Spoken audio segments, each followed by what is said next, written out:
What is up? Thank you for coming to my channel, Prison POV. Shout out to the members of the channel. I have 83 members and I love them with all my heart.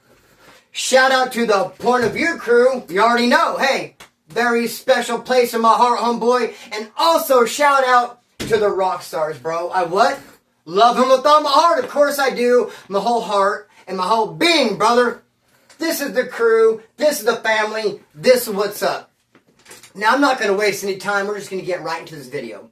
Sometimes I'll do a video and I'll be like, going on for 6-7 minutes. Updating you on this and updating you on that. And a little story about this and a little story about that. But no, we're just going to get right into the video. Let's get it and let's go. Trip on this. This is part 2, I guess you could say, of being honest about my time. I'm basically going through my whole career chronologically, highlighting every arrest, how long I got for that arrest, where I went, how long I went there, how long I was out before the next arrest, what that arrest was for, how long I got, where I went. Bro, chronologically through my whole career. And it's going to take several videos to do that, brother. And that's not a flex. That is a fact. We're going to go way back. And it's going to take a minute, homeboy. Let's not waste any more time. Let's get it. Let's go. So, now in this video, bro, I'm finally, after 6 years, that's how old this channel is, going to reveal the phrase I made up way back in the day. I made up a phrase. I will die on that hill. Nobody ever will be able to convince me I did not make up this phrase. People have tried. I'm sensitive about it. I don't like throwing it out there because the naysayers, bro, I know what I know, dude. But you know, we're going to touch on that. I'm going to open up. You're going to see a whole new side of me, homeboy. So, let's get it. Let's go. Now, we left off with me paroling in the last video, being honest about my time. We covered my first term. I went to Central Valley MCCF. My first violation went to Mule Creek, level 1 E-Yard. And we left off with me paroling from Mule Creek. Now, when I paroled from Mule Creek, my stepmom sent me some dress outs. You have to wear something home. Your family sends you dress outs, or you parole wearing some state shit, which sucks, bro. There's nothing worse, homeboy, except for, I guess, maybe staying longer and not getting out at all. Home, bizzle. But, dude, hey, you don't want that state shit. My stepmom sent me some dress outs, so bless her heart. And I get those dress outs, and I start putting them on, and she sent me a watch. A nice watch, I guess you could say, but it was broken, bro. A straight up broken watch. Now, it wasn't broken like springs were hanging out of it and the face was busted and cracked. No, broken like the arms weren't moving. It was not telling time. It was right twice a day. It was stuck like at 12:10, whatever the case may be, homeboy. And I got this watch and it was a head fizzuck because I didn't know what to do with it. I didn't want to wear it. Do you think I want to parole from prison, bro, and put a broken watch on? Be like standing around. Someone's like, what time is it? I don't know. It ain't working. I mean, bro, I got a hair hanging from right here. That just might drive me crazy. I didn't want to wear it. I didn't want to put it in my pocket.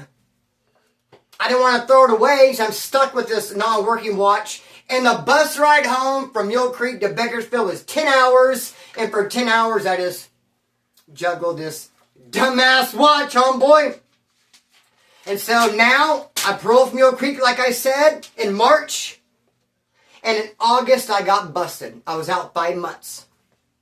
I was out 5 months after I paroled from Mule Creek, homeboy. Parole in March, get busted in August, out 5 months. Now, when I got busted in August, I got a violation.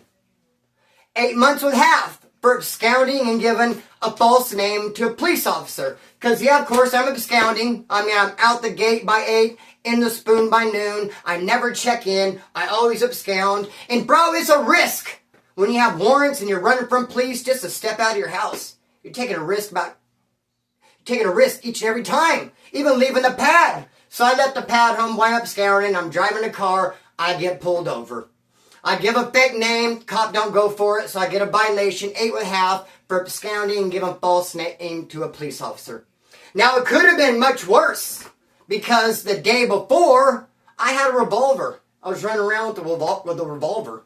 I don't know why. It seems like the last word of every sentence I'm having trouble with. Like, I'll say a sentence, I'm going just fine, then the very last word, I'm like, gargle, gargle. What is going on, Splinter?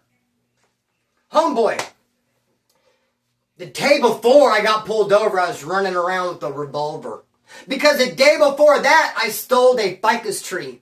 That used to be my jam. I used to have a big freaking obsession with ficus trees. If I seen one, I was stealing it. I don't care if it was at a movie theater, if it was at a restaurant, if it was at a motel like this one happened to be. If I'm somewhere out in public, wherever it happens to be, I mean, not someone's house. I'm not going to go to the homeboy's house, grab his ficus tree, and walk out. But bro, out in public, a restaurant, movie theater, motel, damn right, homeboy, I will snatch that ficus tree. So I stole the ficus tree, got back the pad, and a revolver falls out of it.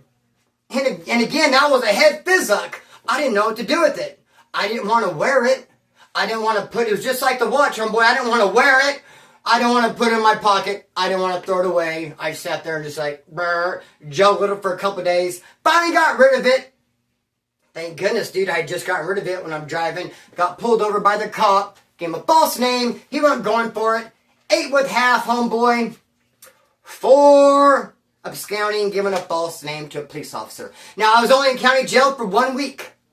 Straight violator. If you go catch a violation, if you get arrested on the streets, bro, and you do not have any court cases, just a straight up violation, you're going to go to Wasco, in and out. Now, I did have false name to a police officer, but they didn't file. Just got the violation. Absconding, false name to a police officer. You're in county jail, you're out of county jail. I was there for a week. But what do I recall about that week of being in county jail? I remember that it was the first time I decided to take razor blades to Wasco reception.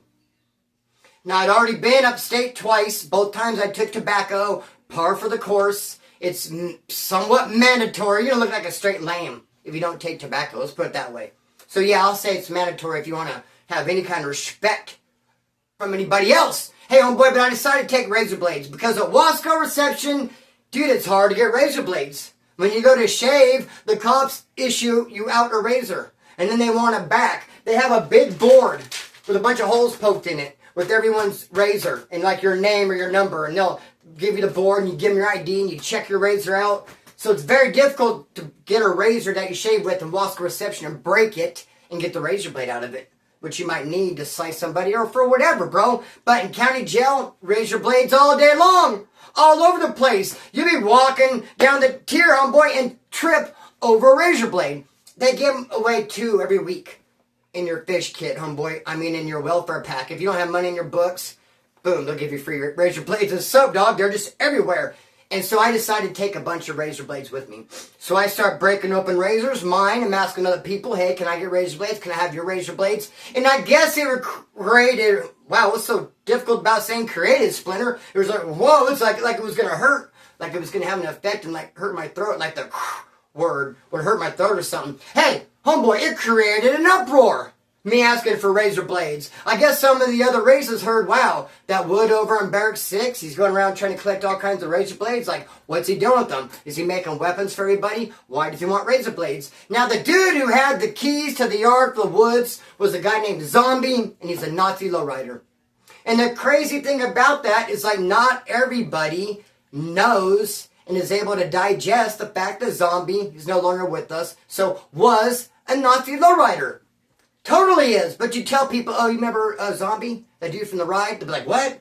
Zombie was a lowrider? Yeah, bro. Dude, it's so obvious it trips me out when people like even question it. I mean, for one, he has a big warbird across his throat. A warbird tattoo. A warbird. A tattoo you get that celebrates your war escapades, homeboy. I never seen a Peckerwood with a warbird tattoo. Dude, there's no greater tattoo that can be given to a white dude in prison other than a warbird. Something to congratulate you on all the great war you've done. And bro, you've had to done lots of war to get a warbird. Rambo has one. Usually you're going to see him on dudes from NLR or skinheads.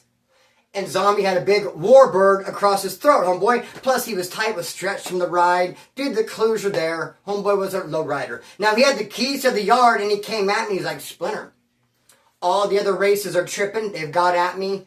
They're tripping that you are looking for razor blades. What's up? And I go, bro, tell them to not trip. Tell them to put away their passport, put away their luggage, go ahead and take their shoes off, put their chanclas on, and kick it. Hey, homeboy, tell them tranquilo. Chill out, dude. What do you mean they're tripping? I need razor blades for Wasco. I mean, if you don't like that, pound it. That's the program. That's what I'm doing. Hey, it falls under Nunya. If they want to know why, just tell them good old fashioned. Give them a straight up. Give them a Nunya. Homeboy, issue them out that Nunya. Because fuck that. I mean, what are you saying, zombie? To stop getting razor blades? As I would never tell you to stop getting razor blades. Well, you better not with a warbird on your throat. Hey, bro, let's chill out on those razor blades. Chill out on the weapons. Hey, dude, I thought you were all about war.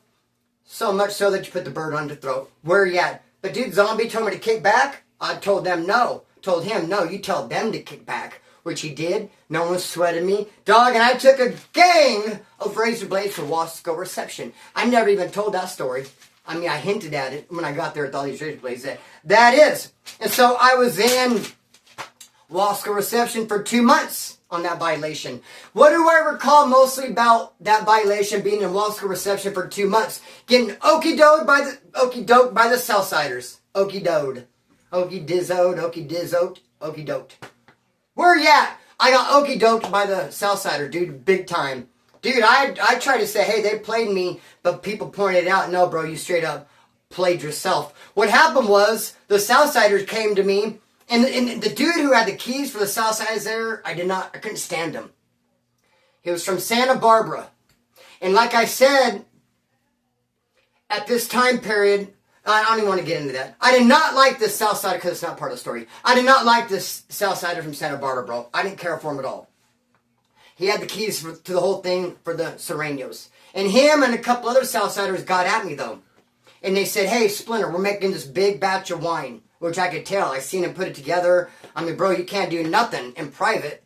Wasco reception, especially in a C dorm, which is where I was at, C4, homeboy. They're putting together this big old batch of beasto. I could see them doing it. And they say, Splinter, if you hold this wine and babysit it and burp it, because you got to keep it hot, bro, and the bag grows, and it has a little cork on it, and you have to undo the cap, and you have to burp it, get all the air out, which stinks the place up like alcohol. So a lot of times you have to take it to the bathroom and burp it, hope a cop don't smell it, keep it hot, babysit it. You got to put some work in, bro. You know, in a cell it's not so bad, but in a dorm it's pretty difficult. With cops walking around, you don't want them to find it. But I'm like, hell yeah! Kick down, let me get that beast though, homeboy. I'll babysit it, burp it, keep it hot. What do I get out of it? 4 cups? Let's do this. So I get their wine, I put it in my locker. I'm going to have it for 5 days. Babysitting it, keeping it hot, and burping it. And then it come to find out, as soon as I got the wine from them, as soon as I put it in my locker and shut the door, was like, my homeboy walked up and said, hey bro, you know if you get caught with that, it's 4 months. It's a 4-month write-up time. You cannot get back. And I was like, what? I mean, if you fight somebody, bro, even if you stab somebody and you lose time, you can get that time back. You just give them 6 months clean time, file a little bit of paperwork, homeboy, you'll get the time back. Well, I mean, not for me, I'm on a violation. But don't matter, bro. What I'm saying is, wine gives you 4 months of a write-up, dude. And I'm only doing 8 months. I'm only going to do 4 months. Do I want to turn 4 months into 8? Hell no. If they would have came to me and said, hey, Splinter, holder of wine, but straight up, word of caution, if you get caught with it, you'll get 4 months. I would have said no. I mean, I had no idea, dude. I didn't even think what the ramifications would be. I didn't think what the write-up would be. I wasn't even really tripping on it, dude. Then I found out, what? I'll get 4 months for this? And I have to keep it in my locker 5 days? And it stinks like a straight-up brewery? And almost every day the cops go around doing locker checks? I mean, it's a coin toss whether I'm going to get caught. Hey, we're all gambling. Gather around. Is Splinter going to get caught? Call it in the air. What do you say? Heads or tails? Tails. Tails. He gets caught. Homeboy, it's 50-50, bro. And, dude, so I was like, no, you take that bag of wine out of my fucking locker now. I told the Southsiders. And they're like, whoa. Then they told me tranquilo. And then they talked to the Woods, and the Woods came to me and said, no, dude, you're stuck with it. If you don't like that, go in the bathroom, homeboy, and I'll send 2 hitters on you. Because at that point, you're breaking your word. You already said you would hold it for them. They gave it to you. You're stuck with it. If you were not educated on the fact that you would lose 4 months, you're bad. You can't go crying about it now, which I was, bro. Cry river, bro. I didn't want to lose 4 months. I was like, get that fucking wine out of my locker. Now. No, you're stuck with it. So I tried going to other people. Hey, bro, hold this wine. You could get the 4 cups I was going to get. I'll give you the same deal they offer me. Just take me out of it. Everyone's like, no way, bro. Not with these cops. Not the way they do locker checks. Dude, I straight up fell for it, homeboy. But you know what? The cops never did find it. Never did search my locker. A couple of days later, I drank those 4 cups. I got hammered, and I was like, I wasn't tripping at all. I didn't give a fuck. Fuck that 4 months. Boy. So that's what I remember about that. Now, I did 4 months on Mainline. So out of this 8-month violation, we see that I did a week in county jail. I did 2 months in Wasco, and I did 4 months in Mesa Verde CCF. Now, what do I remember about Mesa Verde CCF, being there for my 4 months? Well, I remember getting no visits. No visits at all. Now, why is that important? Because Mesa Verde is in Bakersfield. Where are you at? Downtown Bakersfield, homeboy, on Union Avenue. Like a stone's throw from the neighborhood I was born and raised in. A stone's throw from where a lot of my family and friends and relatives reside. I mean, it's right there. I mean, it'd be nothing for you just to walk in and come visit old Splint Dizzle, bro. But 4 months in Bakersfield, not one visit. Kind of pissed me off. But come to find out, when I got out, a lot of my family and friends did try to visit me, and they did exactly what I was hoping they would do, but it don't work. They walked in, opened the doors like, we're here to visit Splinter. We want to visit Chris. And they're like, no, you got the visiting form. You have to mail it in. You have to wait for an approval. They're like, oh, no, fuck that. My family and friends said. I mean, if we have to do a visiting form, no, fuck. I mean, if we could just walk in and say, hi, that's cool. That's how they do it in county jail. What do you mean? Visiting form? Nah, Charlie Holmes. So no visits. What else I remember about being at Mesa Verde for 4 months? I made up a phrase. Dude, here we go. I'm going to tell you all about it, dude. This is an exciting moment. I hope you're as excited as I am. I really feel like we're sharing something right now. At Mesa Verde, we still had cigarettes. However, you could not smoke inside of the dorms. It was dorm living. But if you did smoke inside of the dorms, you would want to go to the TV room, or you'd want to go into the bathroom. And not even the bathroom, the showers. Because there was cameras, dude. And you didn't want the cops to see you smoking on the camera. Because they'd come in and snatch you up, make a big deal out of it, and hit the pad, everyone would get mad. The people who didn't smoke did not like the people who did smoke. And the fact that they smoked inside the dorm. People cry, it caused some shit, whatever. So we're smoking in the bathroom. And not only do you smoke in the bathroom, but it's like I said, way back by the showers. And not only are you smoking like way back in the showers, you have to squat down. So you're squatted down in the back in the showers, and you have guys walking by to shower in all different states of undress. Some will have on a t-shirt and boxers. Some will have just a towel wrapped around them. Some will have nothing. Come walking by, bro, cock and balls, just swinging, homeboy. So, dude, but hey, it's not their fault that their cock and balls are literally swinging 3 feet from your face. It's your fault because you're squatted in the corner of the bathroom by the showers.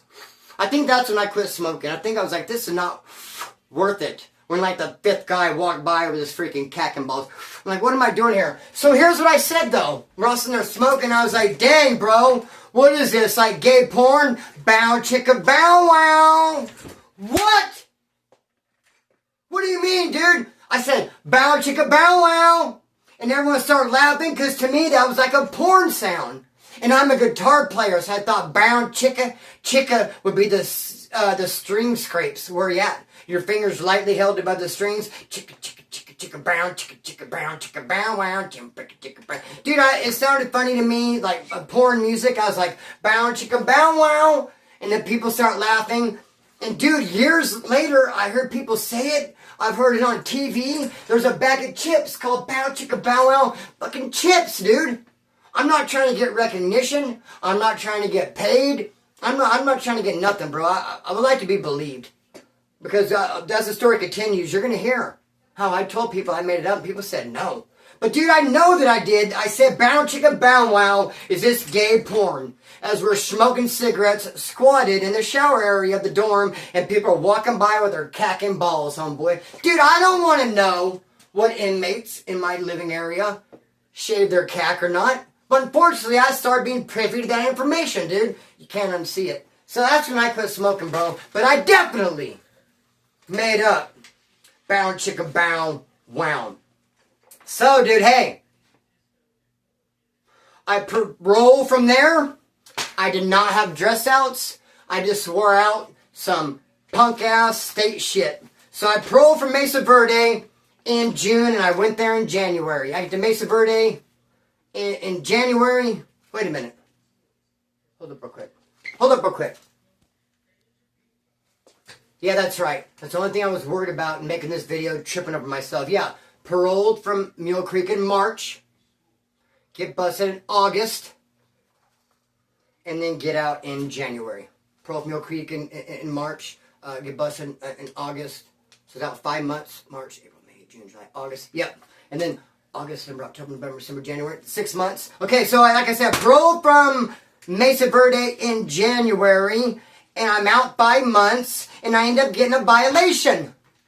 Out by months. You start to see a pattern here. It's like I was out 5 months for my first term, out 5 months for my first violation. Now I'm out 5 months again. Already back, bro. Only out 5 months for Mesa Verde. And I get an 11 with half violation for absconding and resisting arrest.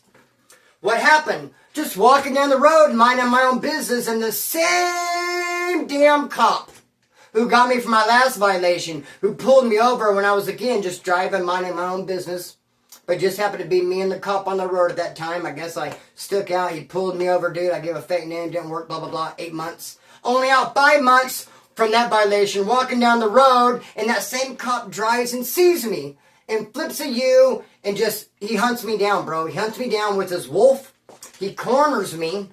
After he chases me, he corners me with his cop buddies. They chase me with their wolf. They sick their wolf on me, and bro, he ends up bringing me to jail, bro. Half the man I used to be. Yes, I'm free as the dawn it fades to gray. Bro, he brought me to county jail it looked like I got pulled through a hole in the wall. A little rough around the edges, bro. Dude, being bit by a sheriff canine dog is traumatic. Bro, it's scary. It doesn't really hurt because there's way too much adrenaline for the pain. But dude, it's scary. That kind of fear hurts. Terror is painful. But dude, if you're so scared that a dog could be chomping your leg, but you don't feel it, because you're just worried about the dog chomping your leg. I mean, dude, may they rest in peace. And all grace and mercy to those guys who fought in Vietnam. But if you're in Vietnam, like running, bro, and they're shooting at you from all sides, you're like, whoa, whoa, whoa. And you get shot in the arm, you think you're going to feel that shot in the arm? No! Too much adrenaline, bro. You're too scared to feel shit. So, dude, I didn't feel the dog bite at the time because it was terrifying. But I felt it later at the hospital when they were scrubbing it out with a freaking SOS pad. You know what I mean? So, dude, it hurt. It was terrifying. And you notice how I got a resisting arrest? They have to stick that resisting arrest on you. How come I said resisting arrest on you? Do you want to physics? Dude, anytime they stick a dog on you or beat you up, there's going to be a resisting arrest charge. If not, then you can sue them for biting you and beating you up. The only excuse they have for attacking you with their wolf, for chasing you down and cornering you and attacking you with their wolf, homeboy, and biting a chunk out of your ass, is because you resisted arrest. So I got 11.5 for absconding and resisting arrest. That's when I got bit by the dog. Now, I was in county jail for 3 months, purposely. I had that resisting arrest. It was a charge. Like I said, they're going to make sure that sticks, so I can't sue them for biting me. So they gave me the charge, misdemeanor resisting arrest. I kept postponing my time, my court date. Postpone, because I wanted to stay in county jail for 90 days for the summertime and burn out some of my violation in county jail. But you know what's crazy too? I got 11 months with half violation when I was absconding and I got bit by the dog. A max is 12 months. So they gave me almost a max and I did really nothing wrong but abscond. All I did was abscond, and then when they saw me, ran from them. Oh no, out of fear. Don't want to go to jail. Oh no. That's all they got me for, bros, absconding and running. But they bit the fuck out of me with that dog and still gave me the max violation. Hey, take this 11 months on the chin. Pound it! So, bro, I'm in 90 days in county jail. Spent 3 months in county jail. What do I remember about that 90 days in county jail? Well, a lot of stuff happened, dude. I've told a lot of stories in that time period. A lot of stuff happened. But you know what I remember, really? Is Tommy Porter, rest in peace, good solid dude, died on a motorcycle accident. Rest in peace to Tommy Porter. But I remember in that 90 days in pre-trial, homeboy in APOD, Tommy Porter saying, bow chicka bow wow. And I go, oh! I made that up at a CCF. And he goes, no, you didn't. He goes, I've been saying it for a long time. Then he added like a little noise to you. He goes, I always just say bow, chicka, bow, wow, toop. And I was like, no, there ain't no toop. I was like, dude, no, bro, you're talking to the creator, the originator. It came from this dome. Homeboy, I don't even want to tell you how I was surrounded by cack and balls, dude. I don't even want to go there. But trust and believe, dude, I was motivated to say it. And it came out, bow, chicka, bow, wow, to mine, dude. How dare you, Tommy Porter? He said, bow, chicka, bow, wow. And I said, that's mine. He said, nah, Charlie Holmes. Dude, and since then, bro, it's just terrifying to even tell people that. So, hey, then I was at Wasco reception for 1 month. What do I remember about that? Oh, at Wasco reception for 1 month. What do I remember about being at Wasco reception for 1 month? I remember in that month, it was the first time I did like a Peckerwood bully move. I mean, I started to feel comfortable enough in my own skin, comfortable enough in the prison politics that I could actually not worry about being bullied, but not actually bully someone myself. Someone who I thought, I saw fit. It reminds me of this dude named Tom when I was at CMC West. Tom got 4 years for murking his wife, dude. He said she slipped and hit her head on the sink. Yeah, right, Tom. You did that, fool. But he had a lot of money. He fought the case. He only got 4 years. He came into prison very scared, dude. Very skittish and very scared. Like, what's going to happen to me? Like, I have no confidence in these fists to be able to defend myself if I were to be attacked. I have no confidence that you know, my booty can assist them in their needs, homeboy. Bro, I don't have a freaking mangina. What am I going to do, Tom is saying. He came in very scared. But then when you start realizing, hey, this ain't that bad. No one's going to bully me. No one's going to pick on me. No one's going to steal from me. No one's going to take me. You start getting kind of cocky and like a smart ass and just kind of like, dude, like, chill out, Tom. Chill out, bro, because something still might happen to you. But don't get that comfortable, Tom. Dude, I got kind of comfortable with the prison politics and kind of bullied this guy. Because what happened was, dude, he was from Bakersfield. He's a J-Cat, a little bit off, and his neighbors were all complaining about him. He was always saying weird shit. The homeboy Matt from Orange County had the keys. He was my dog. He was my pinochle partner. I knew him since my first term. And so, since my dog from Orange County had the keys, he kind of put me in charge of the Bakersfield car. Since I'm in charge of the Bakersfield car, the problems would come to me when this J-Cat Peckerwood from Bakersfield would say weird shit. They'd say, hey, that dude down there at the bottom of the corner, he said this and that. And I'd always have to go and be like, hey, dude, chill out. Well, finally, bro, he said too much. He went a little bit too far in his rant. He said, I think all handicapped children that have Down syndrome or born missing limbs or just born maybe blind or deaf should be ex-nayed, should be murked, fresh from the womb. Save the government a lot of money, raise them on Social Security, save on medical bills. I mean, they have no quality of life. And people are like, hey, dude, that fool said that, you know, children should be murked, bro. And he had just went to store. He just spent $90 a store like the day before. So me and Chance went down there and like, what, fool, what'd you say? I got a nephew and a cousin has Down syndrome. And Chance is like, yeah, bro, my sister's blind, bro. I can't remember if Chance or Chase. Chase, hey, bro, hey. He was pissed too. Hey, dude, you're out of line. Scoot over, we're going to jack you. When we opened his locker room, we just started helping ourselves.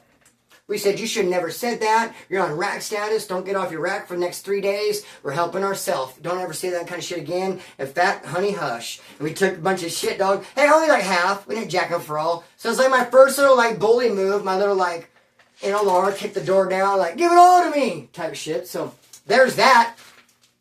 That happened. Okay, so 1 month at Wasco. And then 3 months at Wasco A-Yard is where I went, Mainline. First time on a level 3. I was there for 3 months. But split in half because 2 weeks of it was in Fish Row. Orientation.